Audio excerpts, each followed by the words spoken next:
Okay, so today we're gonna... Lindsay, what are you doing?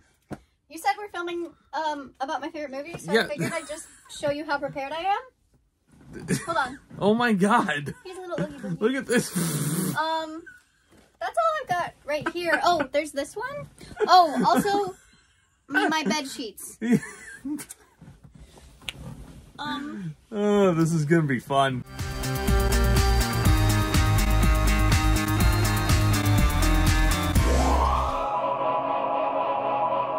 Happy Halloween, guys. Take a fucking wild guess who I brought on to do this video with me. It's my lovely girlfriend, Lindsay, once again. This is the final video of a very, very amazing Halloween special that you guys have been so supportive of this year. I've got so many goddamn squishmallows on my body. Lindsay, how are you doing, first of all? Happy spooky season. Spooky season! If you can't tell, this is my favorite season. And maybe my favorite movie. So since we're reviewing The Nightmare Before Christmas on its 30th anniversary, much like the Eras Tour video that you guys saw already and watched a couple weeks ago, I had to bring back probably the biggest Nightmare Before Christmas fan that's out there. This is Lindsay's favorite movie of all time. So no pressure on me for this review. That's for darn sure. She's gonna guide us through, but you know what? We got to see this at a amazing 30th anniversary fan event on a Friday the 13th, Lindsay's actual birthday. It was at the El Capitan Theater in downtown Hollywood. There were actual scale models of the sets that they used for Nightmare Before Christmas. We didn't get to see any of the actual puppets that were there, but we got a couple of guest speakers. We got producer Don Hahn, who was over there, and the guy who did all the special effects for it, David Bossert, I think was his name. He also did a book signing afterwards, which he was a really nice guy after the film was over. But Lindsay went ahead and bought that bad boy, and she is going to read it front to end, I'm sure. I forgot I got the confetti in here. Yeah, no, and that's another amazing thing about this screening is this was such an immersive experience in the El Cap because there was actual snow confetti falling at the end. They were actually, you know, throwing up like lighting effects as we were going through the film. You know, the ghosts that you see in the beginning, they were actually, you know, doing light projections of the ghosts along the sides of the theater. It was so freaking cool. The atmosphere, like, probably one of the most immersive theater viewing experiences I've ever had. Wind for it, too. There was wind. Yeah, no, we felt the AC coming in. Well, I mean, it's Christmas Town that we were spending time in, so, you know. Whoosh.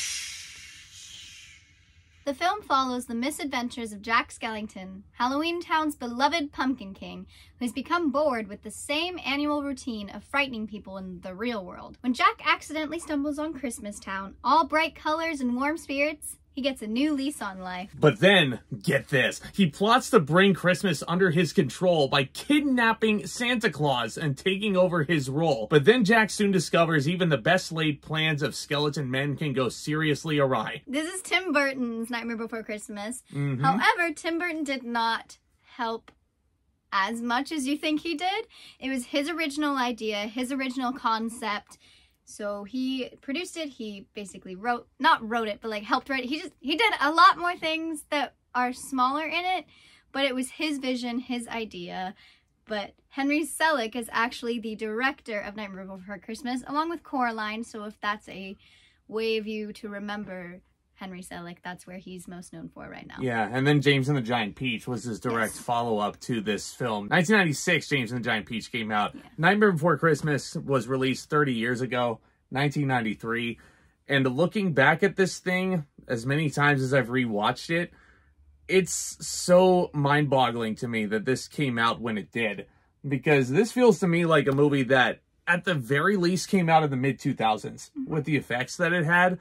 These were absolutely groundbreaking, what they were able to do. The stop-motion effects, Jack Skellington himself looks freaking awesome, even on a big screen in 4D. So, what did you think of this screening? What did you think of, like, going in? Because this was actually your first time seeing it on the big screen, wasn't it? Technically not. Okay. I saw the Hollywood Bowl 25th anniversary live showing of it with a live orchestra, Danny Elfman, all these people. So that's the first time I saw it on the big screen, but I was also further away because Hollywood Bowl is a giant seating area with, it's like It's a bowl. Yeah. It's giant. Yeah, put that on the screen and just put Lindsey as quoting that. It's a bowl.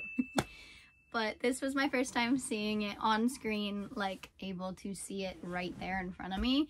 And it was incredible, especially in 4D, which I kind of forgot about. It was fine with my glasses, actually. It was a little weird, but they had the bigger, thicker ones that stay on my glasses, so that worked out perfectly for me. I loved seeing him on the big screen. I was geeking out. I was like, he's right there. Just all the characters, it was just insane to be like, it felt like I was immersed in the film at times. Yeah, so, like, the big thing for me, because I'm not a huge fan of 3D, 4D, but if there's a showing, if I'm running late to a movie theater, and the only thing they have is 3D, I'll get that. But The Nightmare Before Christmas, honestly, the 3D/4D effects really, really helped.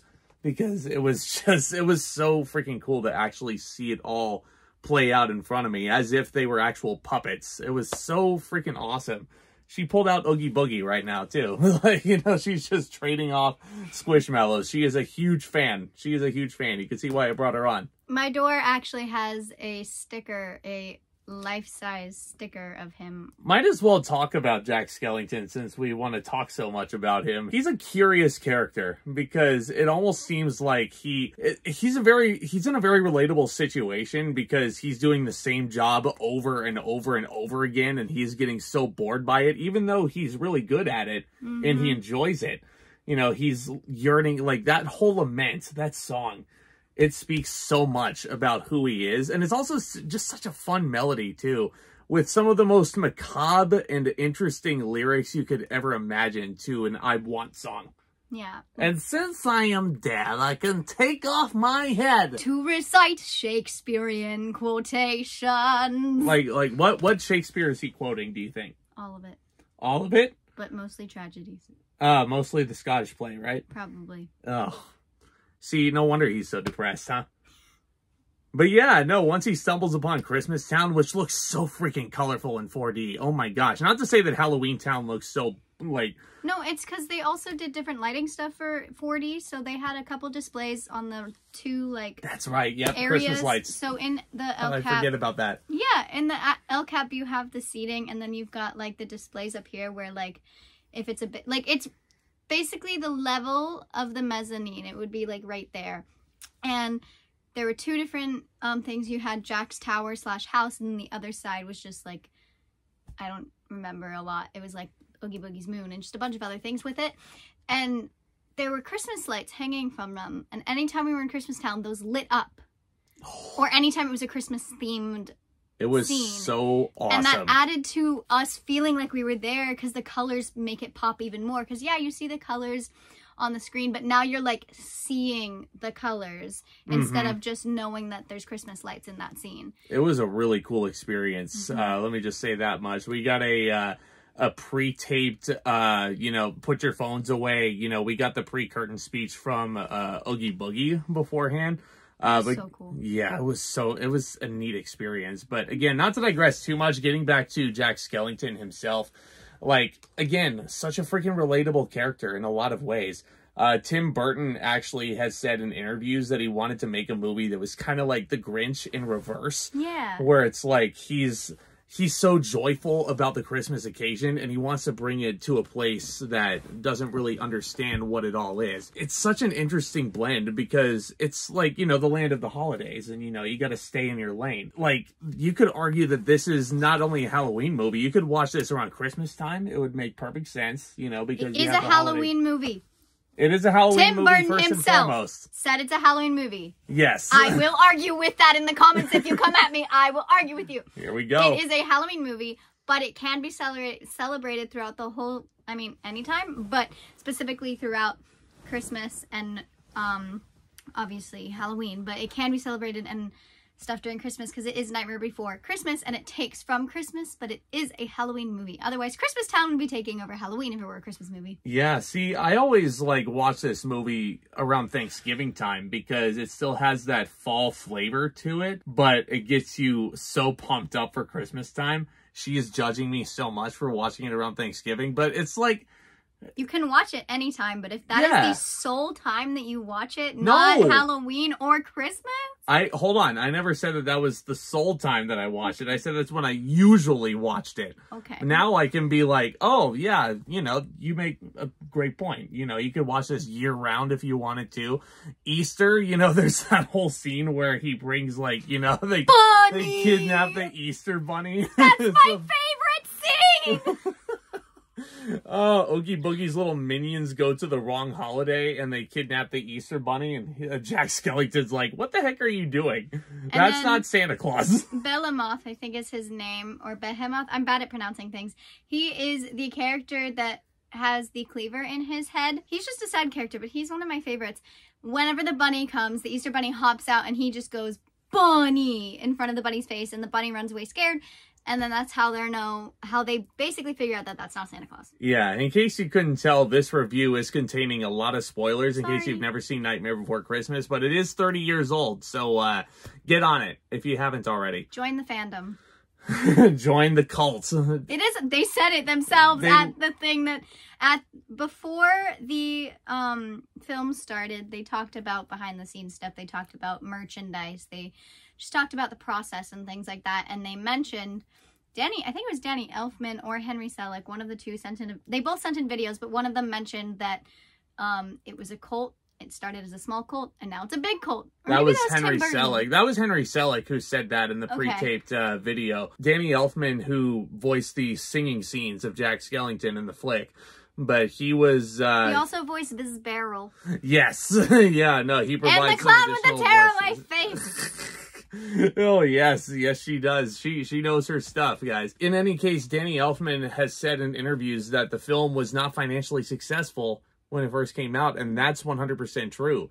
Disney didn't fully realize what it had in 1993. Or who it was catered to, because they wanted it to be a family film, but it was supposed to be catered to kids, but then not all the kids grasped on it. But then they didn't know how to transition, especially with merchandise and stuff. Going from a kid aspect and then making it an adult focused movies, they didn't really know how to do that. And then Disney picked up on it once they went to Japan and found that it was gigantic there. There was so much off-brand merchandise being sold because everybody loved it there. So Disney was like, oh, it is a big thing. Okay, we'll take over. And then they re-released it at 10 years, and that's when it took off. And now there's a Haunted Mansion overlay that's put in every holiday season. That's the reason why you can only see the regular Haunted Mansion at Disneyland 6 out of the 12 months of the year, because you have this whole TNBC overlay from like late September going into the new year.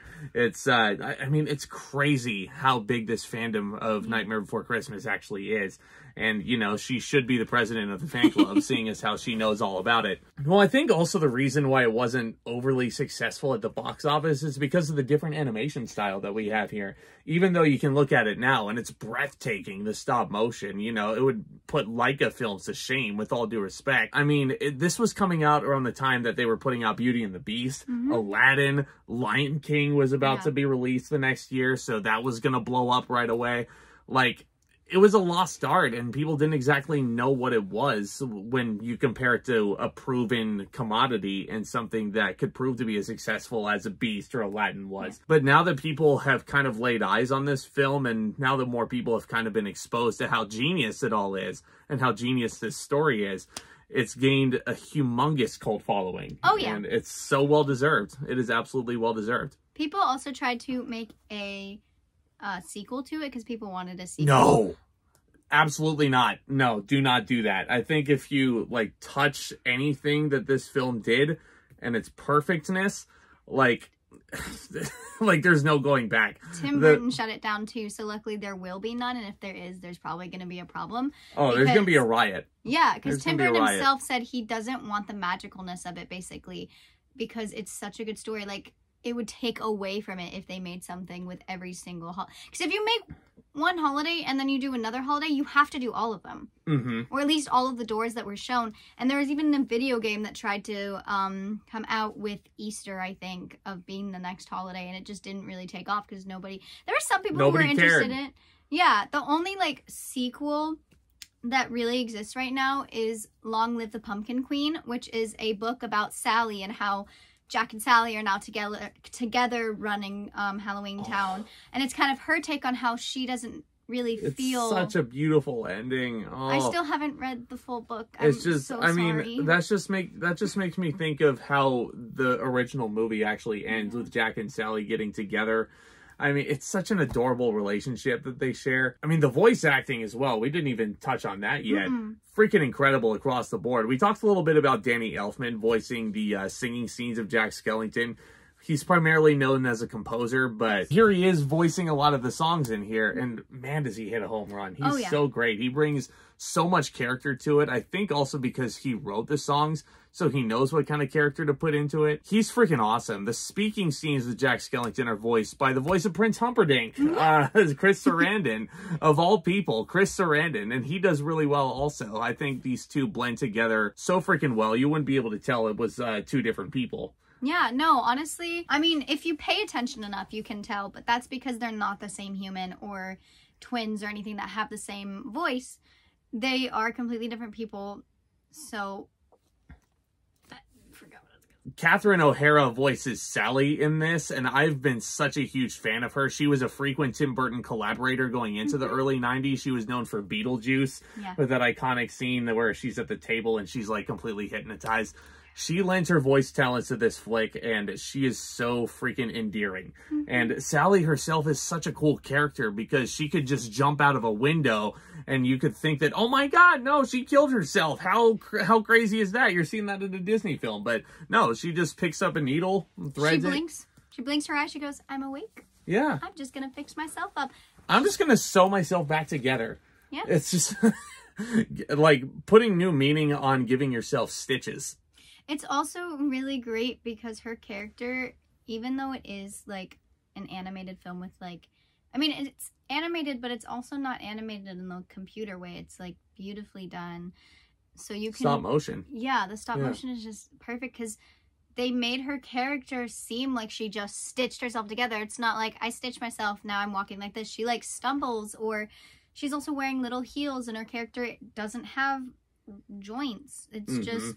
She's actually full of leaves, which is really interesting. Yes. Because that's what older dolls would be used with sawdust, or they'd be used with leaves. They'd be filled with cotton. They'd be filled with different things. And they chose leaves because that's the most natural thing that Dr. Finkelstein could do.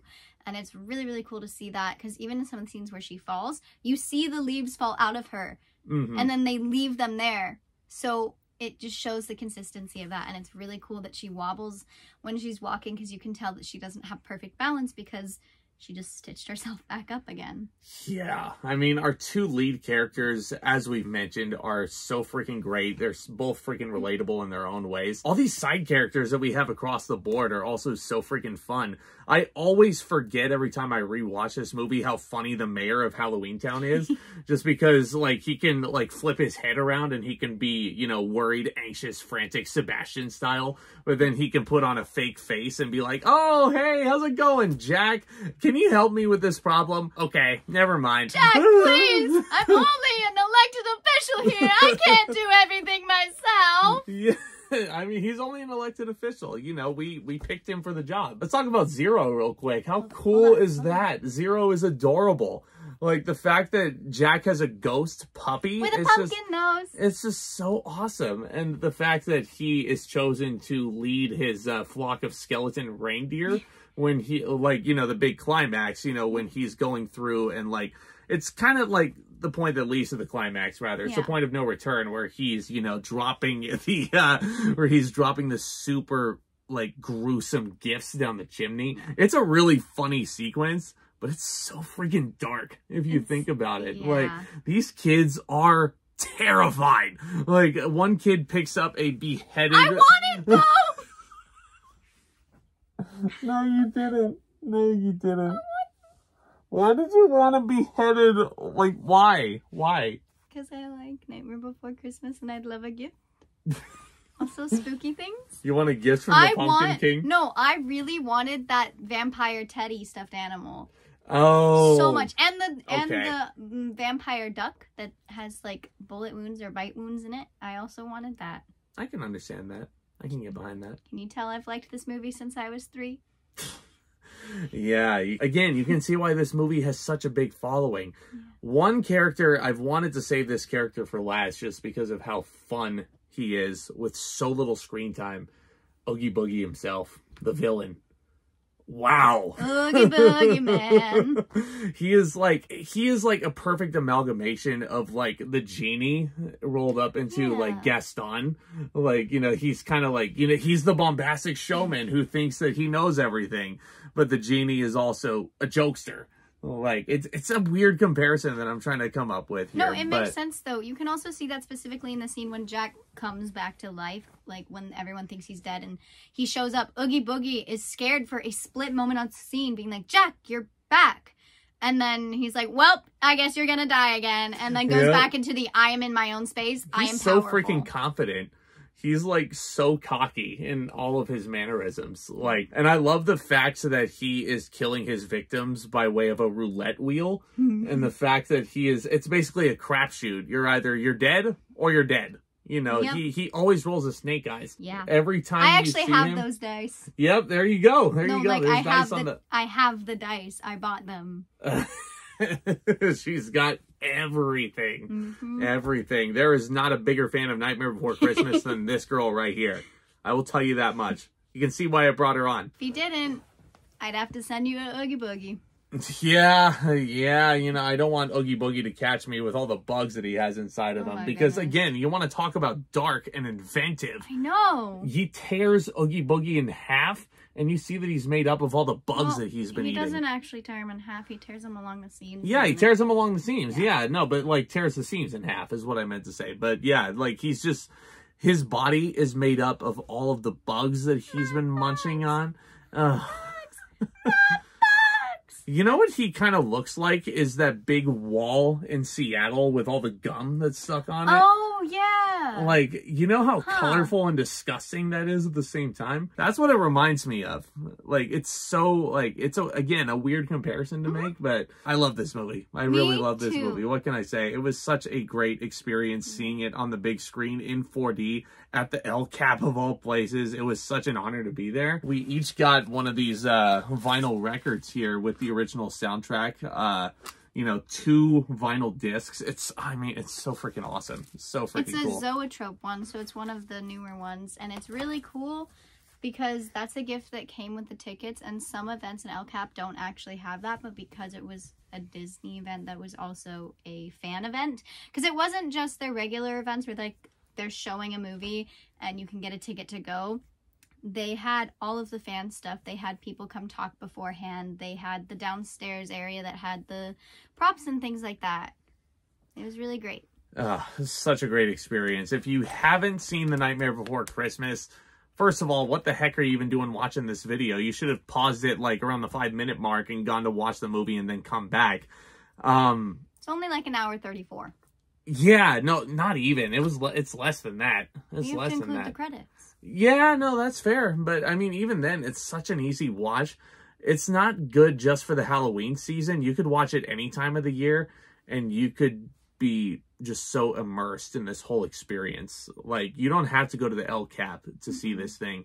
You don't have to go to one of those anniversary events that your normal movie theaters have. You could just pop this on Disney Plus, and you could just be so wrapped up in Tim Burton's world that he's created.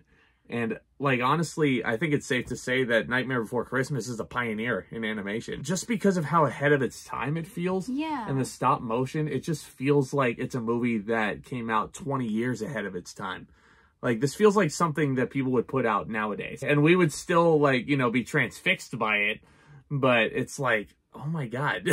Like, this came out 30 years ago, guys. Can you believe that? Every time I see it, it always feels, I mean, that might just be because I love it so much, but it always feels almost like a new movie or one that's pretty recent just because of, it feels recent, but it also feels nostalgic because I've watched it so many times. But it has that feeling of it never gets old. You'll always have a sense of discovery watching this, and there's not a whole lot of movies out there that are like that. Nightmare Before Christmas, I could consider a masterpiece in animation. Yep. It's so great. It is so freaking great. In case you haven't guessed, I'm going to give Nightmare Before Christmas an A+. A++++